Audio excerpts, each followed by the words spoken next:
রক্ষণশীল সৌদি আরবে এখন আনুষ্ঠানিকভাবে মদের বিক্রি শুরু হয়েছে, তবে এই সুযোগ সবার জন্য নয়। ব্লুমবার্গের প্রতিবেদন অনুযায়ী সৌদি সরকার দেশটির অমুসলিম বিদেশি বাসিন্দাদের জন্য বিশেষ শর্তে মদের দোকান খোলার অনুমতি দিয়েছে। তবে দোকানে প্রবেশ করতে হলে মাসিক আয় হতে হবে অন্তত 50,000 সৌদি রিয়াল, যা বাংলাদেশি টাকায় প্রায় 16 লাখ টাকা।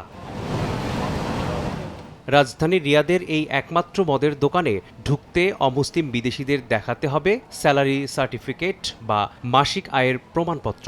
এতদিন এই দোকানটি ছিল শুধু বিদেশি কূটনীতিকদের জন্য। এবার সীমিত সুবিধায় হলেও সাধারণ বিদেশিরাও কেনাকাটার সুযোগ পাচ্ছেন। দোকানে কেনাকাটার জন্য চালু করা হয়েছে একটি মাসিক পয়েন্ট সিস্টেম, যার মাধ্যমে নির্দিষ্ট সীমার মধ্যে মদ কেনা যাবে। যদিও এ বিষয়ে সৌদি সরকার আনুষ্ঠানিক ঘোষণা দেয়নি, তবুও বিষয়টি ঘিরে বিশ্বজুড়ে চলছে আলোড়ন। দেশটিতে সামাজিক বিধিনিষেধ শিথিল এবং রিয়াদকে মধ্যপ্রাচ্যের ব্যবসা বিনিয়োগ হাবে রূপান্তরের লক্ষ্যেই এগোচ্ছে যুবরাজ মোহাম্মদ বিন সালমানের ভিশন 2030। তারই ধারাবাহিকতায় সৌদি আরবকে আধুনিক ও বিশ্বমানের জীবনযাপনের উপযোগী করে তোলার নানা উদ্যোগ চলছে।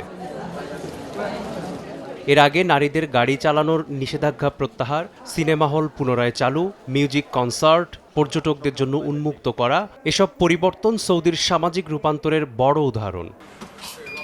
মদের ওপর এমন নতুন নীতি দেশটির আধুনিকায়নের আরেকটি ইঙ্গিত। শোনা যাচ্ছে খুব শিগগিরই আরও 2টি শহরে একই ধরনের মদের দোকান চালু হতে পারে। মেসবাহুল আলিফ, সময় সংবাদ।